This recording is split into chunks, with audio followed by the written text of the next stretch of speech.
Halo Infinite is starting to look more and more finite, especially with recent developments that don't paint the brightest picture for this live service's future.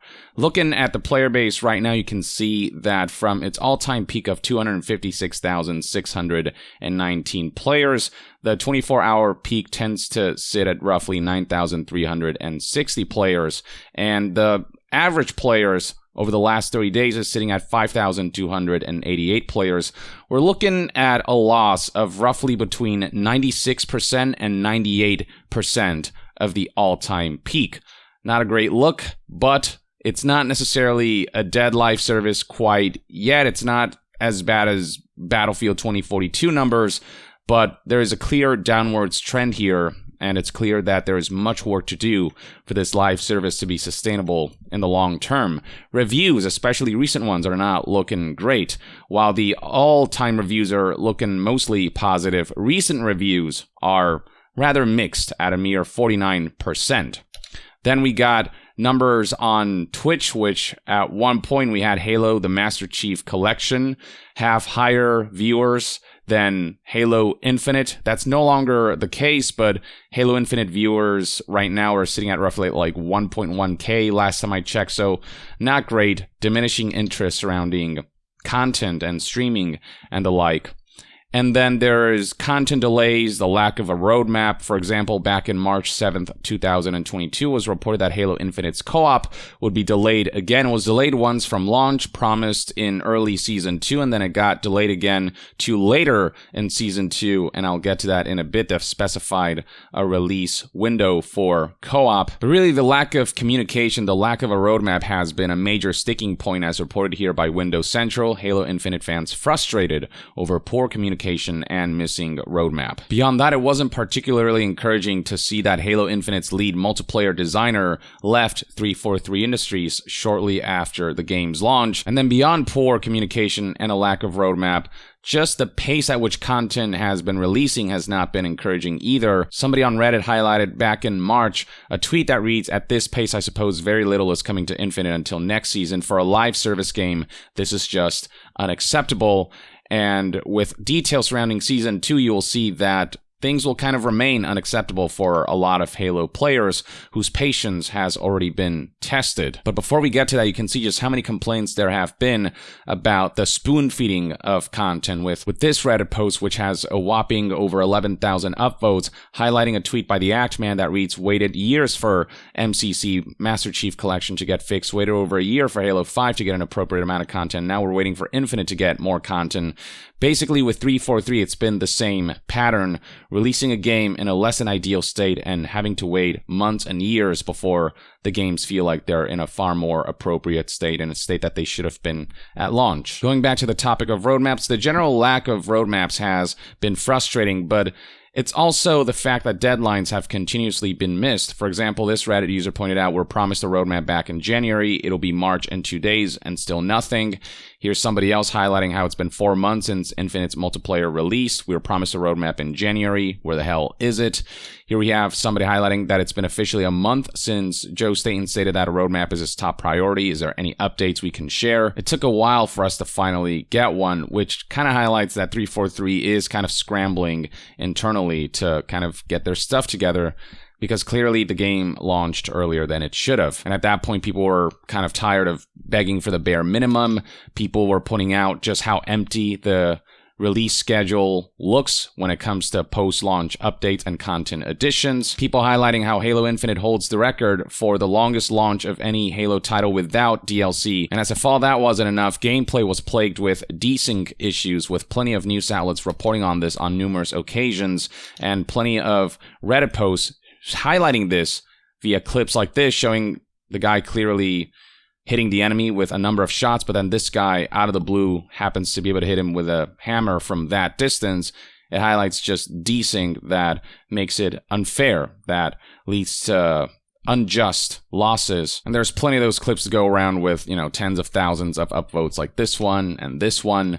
and this one. That's on top of complaints surrounding challenges, some players having trouble with challenges tracking properly, others complaining about how certain challenges, the conditions are awful, with this Reddit user pointing out how 343 still hasn't gotten the hint that challenges dependent on enemy player performance and luck are bad, like having to stop an enemy player's killing spree. And then the regression surrounding cosmetic customization continues to be a point of contention, with Reddit posts saying things like armor coatings and cores, they need to go. So yeah, there's just plenty of stuff right now that is giving the Halo franchise and Halo Infinite in particular a bad name, some really negative optics. And it would seem as though the latest update surrounding the upcoming Season 2 isn't going to help matters. It's only made the optics worse. Here's a tweet from the official Halo Twitter page published on April 22nd, 2022 that reads, "In this month's Halo Infinite update, we're discussing the team's priorities and sharing an initial look at what you can expect throughout the remainder of this year, including new details on campaign, co-op, and Forge." Now, taking a brief glimpse at the comments and responses here, you can see that people are generally upset. Halo used to be a flagship series. This is not even close to what the series deserves. Season 2 really is lackluster. 2 maps and game modes we had in previous games that are probably buggy going by the usual precedent. Infinite really needs more hands-on, more maps, more modes. There's also a pretty clear lack of campaign DLC being mentioned. Others pointing out the drop pod minor updates need to be regular and have a decent amount of content if Season 2 is going to be 6 months long. You heard right. I'll get to that in a bit. Hopefully the Forge beta will allow the community to add new content that you guys can push out to the community. There's a new mode coming out that will allow for community created content. Maybe if that does well, they can potentially sustain a Season 2 for 6 months. But even then, it's really, really stretching it. Here's one more for good measure. This is terrible. We waited 5 months since launch for this. Clicking on the link provided by the official Halo Twitter page will take you to the following blog post, whose headline reads, Halo Infinite Update, April 2022. And scrolling down, you'll find an image of the roadmap. If we expand it, we can see for ourselves what the timeline looks like. Season 2, called Lone Wolves, will go from May 3rd to November 7th. So that's May, June, July, August, September, October, November. That's 6 months. Traditionally, a season for a live service tends to be between 3 and 4 months. With Halo Infinite, it's basically twice the length of a traditional season. Even Destiny 2, which had a very rough launch, the longest season for them was Season 2 Curse of Osiris, which went from December 5th, 2017 to May 8th, 2018. That's, January, February, March, April, May. That's 5 months. And then after that, things stabilized and seasons became closer to 4 to 3 months. And Destiny 2 has since been doing very well. Maybe Halo Infinite can get to a point eventually where seasons will come out more regularly and be shorter than a frickin' 6 months long time period. But, it's hard to say because things are looking rough enough with Halo Infinite that people are not holding out a whole lot of hope that things will stabilize like they did with Destiny 2. But who knows? Maybe they'll put the effort in and maybe down the line things will look better. But the argument could be made that we shouldn't have to wait so long for the game and its live service to feel like it's in an adequate enough state. So looking at what's coming between May 3rd and November 7th, you got 2 new maps, Catalyst Arena and Breaker BTB, new game modes, King of the Hill, Land Grab, and The Last Spartan Standing, which for Halo Infinite might be new, but they're not necessarily entirely new modes, as they've been seen in past entries. You've got some narrative events that essentially will tell some additional story elements through multiplayer. And it would seem as though these are limited time events. Interference goes from May 3rd to May 16th. Alpha Pack goes from July 19th to August 1st. And then beyond that, they're adding new elements. The Battle Pass, new 100 tier Battle Pass, free armor core plus earnable credits. Then on week 1, May 24th to May 30th, they're adding Fracture and Trenched. And then there's Campaign Network Co-op, which was, again, supposed to come out at launch, but then got delayed to early Season 2, then got delayed again to later in Season 2. As for exactly when, well, late August is the target for Campaign Network Co-op. It's April right now. The season begins on May. So we're looking at June, July, August, 3 months into Season 2 before we get Campaign Network Co-op. And that's just the target. I mean, who knows if it's going to get delayed again, given how many times Co-op has gotten delayed. And then beyond that, they're adding Campaign Mission Replay also in late August. That's the target, at least. Forge Open Beta, which is the mode that will allow for community-created content that allows players to edit maps and put out custom stuff. The target for that is September, though, which from May 3rd is June, July, August, September, 4 months, still a long ways off. And then quality of life improvements, which encompasses fixing bugs and fixing any gameplay issues, anything that impedes gameplay. And then finally, Season 3 will begin on November 8th, and we'll add new Battle Pass stuff, new maps, new modes, and all these things, though they're keeping this stuff vague for now, specifying Season 2 before getting to Season 3 stuff.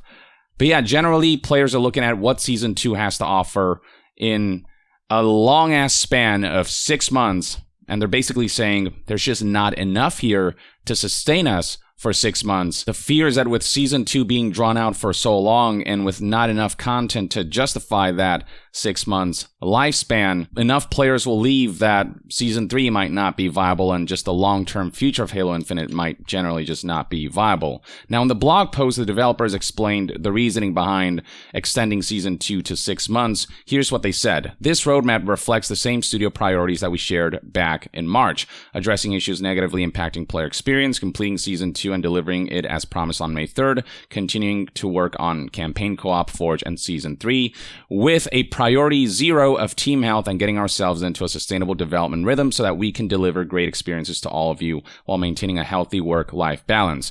Now, I'll give 343 this. Their emphasis on making sure that their developers are healthy and have a good work-life balance, that to me is admirable. But on the customer and player side of things, I hope they'll understand that this game feels like it hasn't been well planned out and that it needed maybe even another year's worth of delay so that it would have a solid enough foundation so that players can have long-term fun with this game with consistent enough content rollout instead of it feeling like developers are playing catch-up. And work-life balance is important. Of course, I would say that has to be the main priority because it's human beings making these games. And if they're not healthy, then it's just going to affect the development environment negatively. While I accept all of that, the fact still remains that Halo Infinite's development was clearly pretty rough, clearly not as well organized as it could have been. And now the developers are forced to pick up the slack, and players and consumers are forced to kind of wait out developers catching up, and that may just lead to the game eventually losing enough interest that it may not be viable as a free-to-play live service. I'm not saying Halo Infinite is dead, not quite yet.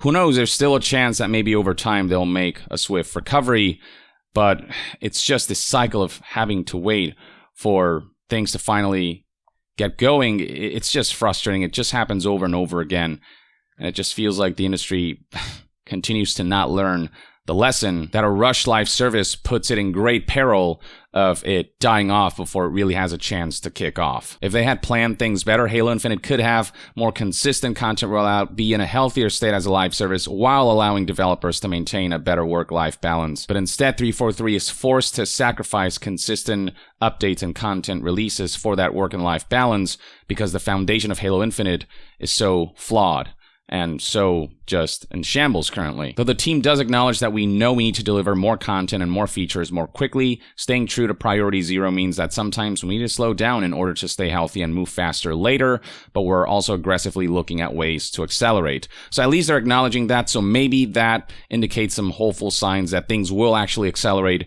in the future, that it's just a temporary setback, 6 months long setback, a lot of time, which again, maybe too much time in sort of this droll state for this game to be sustainable in the long term, but maybe this game can weather out this 6 months kind of dry spell and then really kick things off later on, but it's just not guaranteed. They do emphasize that they want to get the Forge toolset into players' hands sooner rather than later so that awesome community maps and modes can more rapidly make their way into the game and potentially help sustain the game throughout the 6 months long Season 2. Please understand that all of us at 343 are fully committed to making Halo Infinite the best Halo experience ever. The primary reason that we're extending Season 2 is to give us time before shipping another season to fully address quality of life improvements based on learnings from Season 1. Quality of life is shorthand for bug fixes, new features, and or content to address issues negatively impacting player experience. Look, I do think ultimately it is better to delay and make sure things release correctly, and I do think under these circumstances, they are making the right moves, but we shouldn't be in this circumstance in the first place is the general argument.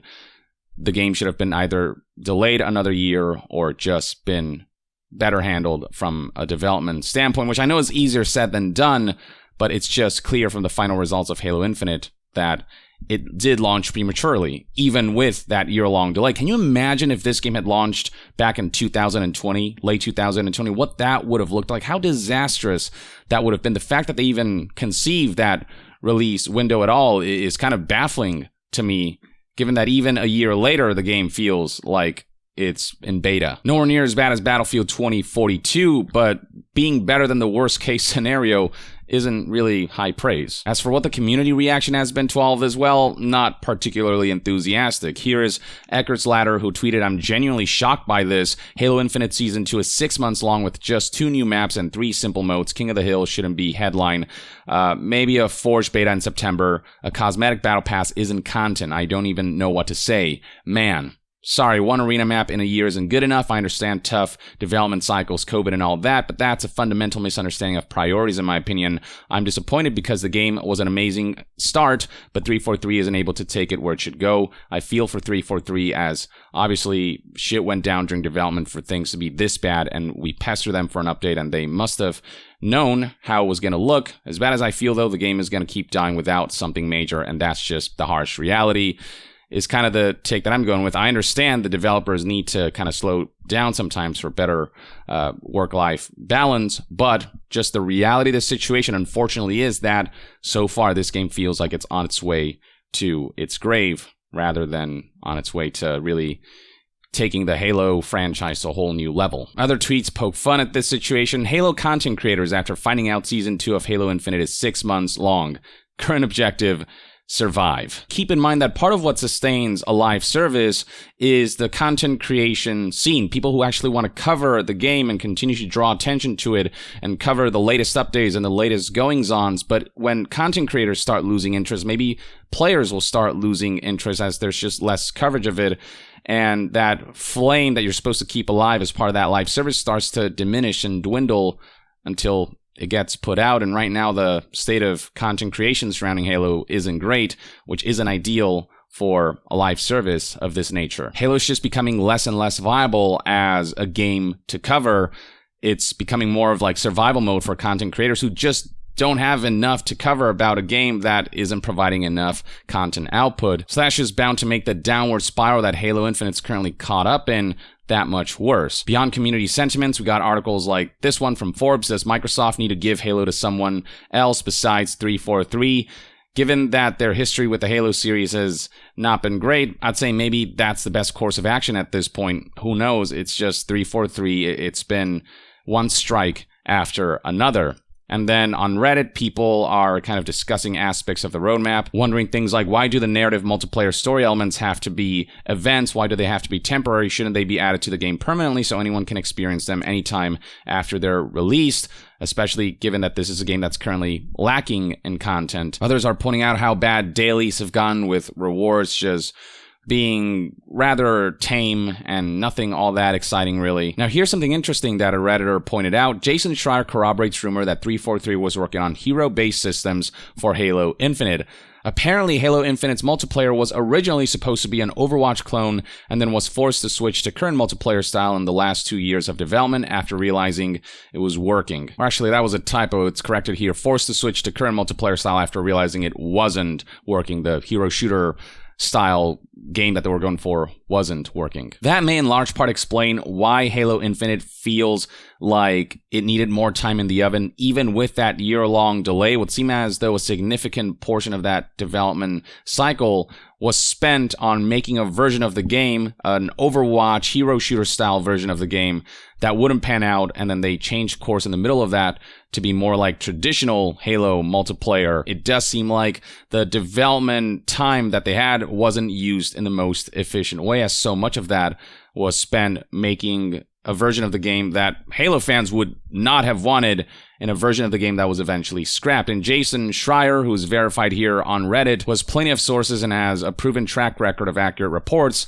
said this was actually cut from my article late last year. Yes, 343 spent a while prototyping a hero-based system. I don't remember exactly when they switched to the current version, and the tweet linked here seems exaggerated to the point where it's mostly false, but I can confirm that they were working on various hero-based prototypes. In fact, I think there were both PvP and PvE prototypes built. Jason Schreier seems to suggest, by saying that the tweet linked here seems exaggerated to the point where it's mostly false, that not all aspects of it is true in terms of the timeline of first 2 years spent on more hero shooter-like style of gameplay, last 2 years spent on the more traditional Halo multiplayer. That aspect may be called into question, but apparently, according to Jason, at one point, yes, 343 was prototyping a more Overwatch-style multiplayer system or a more hero-based system, and maybe a decent amount of time was spent on that and wasted on that, and that might have clogged the development pipeline a bit and contributed potentially to the game having to be delayed and to the game still feeling like it needed more time in the oven. But I'm just speculating at this point. But there's some interesting information worth noting. Regardless of what's abundantly clear at this point is that Halo Infinite is in a dire situation right now that seems to keep getting worse and worse. And we'll see if they can weather out this 6 months long Season 2. Season 3 will really have to knock it out of the park for this game to have any sort of chance to kind of start making some kind of comeback. Season 3 really has to feel like the complete package. It can't be 6 months long, or if it is, it has to feel like that 6 months will be utilized appropriately with tons of content coming. And I do wish 343 the best, because the foundation of Halo Infinite, the gameplay foundation, is very solid. It's a fun game to play, but everything surrounding that gameplay also has to be solid, has to be well thought out, has to be well executed for this live service to, well, remain alive. And currently it just feels like the game is starting to slowly decay, though I certainly hope that won't turn out to be the case. But I cannot predict the future. Only time will tell. All I'll say for now is that things are not looking good. Things are not looking hopeful or optimistic. But I guess we'll see what happens. In the meantime, let me know in the comments below what your thoughts and opinions are on the current state of Halo Infinite. If you are someone who's still playing the game, or if you have moved on and plan to return to it down the line, share your thoughts in the comments below. And to be further updated on all things gaming news, reviews, and discussions, stay tuned right here on Young Yeah. I'll see you guys next time. Young out.